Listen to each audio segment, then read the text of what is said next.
ಶಿಕ್ಷಣ ಸಂಸ್ಥೆ ಅಂತ ಬಂದರೆ ಕಳೆದ ವರ್ಷ ರಾಜ್ಯ ಸರ್ಕಾರ ಒಂದು ಸುತ್ತಲೆಯನ್ನು ಹೊರಡಿಸಿತ್ತು. ಡಿ ಕೆ ಶಿವಕುಮಾರ್ ಅವರು ಎಲ್ಲ ಖಾಸಗಿ ಸಂಸ್ಥೆಗಳು ಕೂಡ ಕನ್ನಡ ರಾಜ್ಯೋತ್ಸವವನ್ನು ಆಚರಣೆ ಮಾಡಬೇಕು ಅಂತ ಹೇಳಿ ಕಳೆದ ವರ್ಷ. ಬಟ್ ಈ ವರ್ಷ ಅದ್ರ ಬಗ್ಗೆ ಮಾತಾಡ್ತಾನೆ ಇಲ್ಲ. ಏನು ಹೇಳ್ತೀರಿ? ಮೊದಲಿಗೆ ಇಲ್ಲಿ ಆಡಳಿತ ವ್ಯವಸ್ಥೆ ಅಂತಕ್ಕಂಥದ್ದು ಬಂದು ಜವಾಬ್ದಾರಿಯನ್ನು ತಗೊಂಡು ನನ್ನ ನಾಡ ಹಬ್ಬವನ್ನು ಮಾಡಬೇಕು. ಯಾಕೆಂತಂತಂದರೆ ಇಲ್ಲಿ ಹೊರ ರಾಜ್ಯದಿಂದ ಬಂದಿರ್ತಾರೋ ಅಂತಲ್ಲ, ಇಲ್ಲಿನ ಸರ್ಕಾರಿ ಅಧಿಕಾರಿಗಳು ಸಹ ಇಲ್ಲಿನ ಅನ್ನ ತಿಂತಿದ್ದಾರೆ. ಯಾಕೆಂತಂದರೆ ಇಲ್ಲಿನ ಸಾಮಾಜಿಕರು ಏನು ಕಟ್ತಿದ್ದಾರೆ ಅವರ ಒಂದು ತೆರಿಗೆಯಲ್ಲಿ ಕಟ್ತಿದ್ದಾರೆ.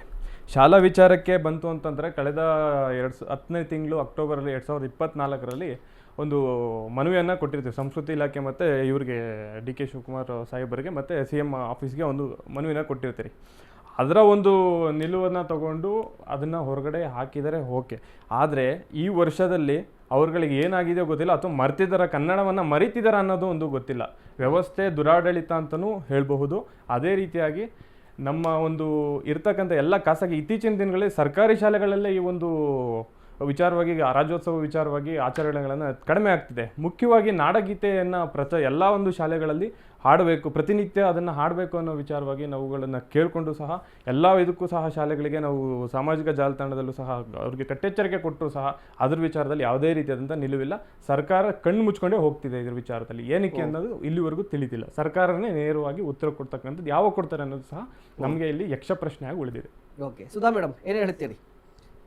ಸರ್, ಕನ್ನಡ ರಾಜ್ಯೋತ್ಸವ ಅನ್ನೋದು ಎಲ್ಲ ಕನ್ನಡಿಗರಿಗೂ ಬೇಕಾಗಿರೋಂಥ ಒಂದು ಪ್ರಮುಖವಾದ ವಿಷಯ ಇದು. ಇದನ್ನು ಎಲ್ಲ ಕಡೆ ಈ ಕನ್ನಡ ರಾಜ್ಯೋತ್ಸವ ಸ್ತಂಭಗಳನ್ನ ಎಲ್ಲ ಕಡೆ ನೆಟ್ಟಿದ್ದಾರೆ, ಕಂಬಗಳಿದೆ. ಆದ್ರೂ ಅದು ಹಾಳಾಗಿ ಅದು ಇದಾದ್ರೂ ಅದ್ರ ಕಡೆ ಗಮನ ಹರಿಸ್ತಾ ಇಲ್ಲ. ಈಗ ಸರ್ಕಾರದ ರೋಡಲ್ಲಿ ನೆಡ್ತಾರೆ, ಗಾಡಿಗಳು ಓಡಾಡ್ತಾ ಇರುತ್ತೆ, ರೋಡಲ್ಲಿ ದೊಡ್ಡ ಕಂಬ ನೆಟ್ಬಿಟ್ಟು ಒಂದು ಬಾವುಟನ ಹಾರಿಸಿ ಕೈ ಬಿಡ್ತಾರೆ. ಅದನ್ನು ಅವರು ಇರೋ ಸ್ಥಳದಲ್ಲಿ ಯಾಕೆ ಧ್ವಜಾರೋಹಣ ಮಾಡೋದಿಲ್ಲ ಅನ್ನೋದು ಎಲ್ಲ ಪ್ರಶ್ನೆಗಳೇ ಆಗಿದೆ. ಇದಕ್ಕೆ ನೇರ ಹೊಣೆ ನಮ್ಮ ಸರ್ಕಾರನೇ ಅಂತ ನಾನು ಅದನ್ನು ಹೇಳೋದಕ್ಕೆ ಇಷ್ಟಪಡ್ತೀನಿ. ಸರ್, ಮೊದಲನೇದಾಗಿ ಇವತ್ತು ಇಡೀ ನಾಡಿಗೆ ಕರಾಳ ದಿನ.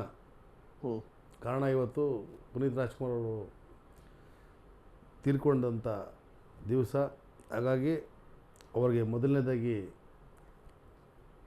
ನಮನಗಳನ್ನು ಸಲ್ಲಿಸ್ತಾ, ಕನ್ನಡದ ಭಾಷೆ ಕನ್ನಡದ ವಿಚಾರ ಬಂದಾಗ ಕನಿಷ್ಠ ಭಾಷಾವಾರು ಪ್ರಾಂತ್ಯ ಆದ ನಂತರ ಬಂದಂಥ ಸರ್ಕಾರಗಳು ಯಾರೂ ಒಳ್ಳೆಯ ನಿಲುವುಗಳನ್ನು ತಗೊಂಡಿಲ್ಲ. ಜೊತೆಗೆ ಗಡಿ ಭಾಗಗಳಲ್ಲಿ ಕನ್ನಡಿಗರನ್ನ ರಕ್ಷಣೆ ಮಾಡ್ತಾ ಇಲ್ಲ. ಗಡಿ ಭಾಗಗಳಲ್ಲಿ ಕನ್ನಡ ಶಾಲೆಗಳನ್ನ ಉಳಿಸ್ತಾ ಇಲ್ಲ. ಮತ್ತು ವಿಶೇಷ ಏನಪ್ಪ ಅಂತ ಹೇಳಿದ್ರೆ, ಇರ್ತಕ್ಕಂಥ ತಮಗೆ ಭಾಳ ವಿಚಾರ ತಮಗೆ ಗೊತ್ತಿದೆ. ಇವತ್ತು ವೈದ್ಯಕೀಯ ಸಂಸ್ಥೆಗಳು ಮತ್ತು ಶಿಕ್ಷಣ ಸಂಸ್ಥೆಗಳಲ್ಲಿ ಆಗ್ತಾ ಇರ್ತಕ್ಕಂಥ ದೊರಡೆ ಲೂಟಿನ ಯಾರ ಕಡೆ ತಡೆಯೋಕ್ಕಾಗ್ತಾಯಿಲ್ಲ. ಅತಿ ಹೆಚ್ಚಾಗಿ ಇರ್ತಕ್ಕಂಥದ್ದು ಶಾಲೆ ಮತ್ತು ಆಸ್ಪತ್ರೆಗಳು ರಾಜಕಾರಣಿಗಳದು ಮತ್ತು ಮಂತ್ರಿಗಳದು, ಶಾಸಕರದು, ಲೋಕಸಭಾ ಸದಸ್ಯಗಳದ್ದು ಇದ್ದಾವೆ. ಆಗಿರುವಾಗ ಕನ್ನಡವನ್ನು ಉಳಿಸ್ತೀವಿ, ಕನ್ನಡವನ್ನು ಬೆಳೆಸ್ತೀವಿ ಅಂತ ಯಾವ ಬಾಯಿನಲ್ಲಿ ಮಾತಾಡ್ತಾರೆ ನನಗೆ ಅರ್ಥ ಆಗ್ತಾಯಿಲ್ಲ. ಸೊ ಇದನ್ನು ಏನಂತಂದರೆ ಮಾಧ್ಯಮದ, ಯಾಕಂದರೆ ನರಿ ಕೂಗು ಮುಗಿಲಿಗೆ ಮುಟ್ಟುತ್ತಾ ಅನ್ನೋ ಹಾಗೆ ನಾವೆಷ್ಟೇ ಮಾಡಿದ್ರು ನಮ್ಮನ್ನು ಬಂಧನ ಮಾಡ್ತಾರೆ, ಕೇಸ್ ಹಾಕ್ತಾರೆ, ಬಿಡ್ತಾರೆ, ಮುಗಿಯುತ್ತೆ. ಆದರೆ ನಿರ್ಣಯ ತಗೊಳ್ತಕ್ಕಂಥದ್ದು ಸರ್ಕಾರ ಮತ್ತು ಅಧಿಕಾರಿಗಳು ಮತ್ತು ಮುಖ್ಯಮಂತ್ರಿ, ಅದಕ್ಕೆ ಸಂಬಂಧಪಟ್ಟಂಥ ಮಂತ್ರಿಗಳಿಗಿರುತ್ತೆ.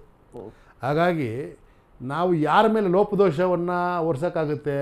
ಕನ್ನಡಿಗರು ಕರೆಕ್ಟಾಗೇ ಇದ್ದಾರೆ, ಒಗ್ಗಟ್ಟಾಗಿದ್ದಾರೆ, ಹೋರಾಟಗಾರೆಲ್ಲ ಒಟ್ಟಾಗಿದ್ದೀವಿ. ಇಷ್ಟು ಜನ ನಾವು ಈಗ ನಿಮ್ಮ ಪಕ್ಷದಲ್ಲಿ ನೀವು ವಿರೋಧ ಪಕ್ಷಗಳು ಜೀವಂತವಾಗಿ ಇದ್ದಿದ್ರೆ ತುಂಬ ಲೋಪದೋಷಗಳು ಸರ್ಕಾರದಲ್ಲಿ ಆಗ್ತಾ ಇರ್ತಕ್ಕಂಥ ಲೋಪದೋಷಗಳ ಬಗ್ಗೆ ಮಾತಾಡ್ಬೋದಾಗಿತ್ತು. ಮಾತಾಡ್ತಾ ಇಲ್ಲ. ಸರ್ಕಾರ ಶಾಲೆಗಳನ್ನ ಮಾಡ್ತೀನಿ ಅಂತ ಹೇಳ್ತಿರಲ್ಲ. ನಿಮಗೆ ಮಾನ ಮರ್ಯಾದೆ ಇದ್ದರೆ ಫಸ್ಟು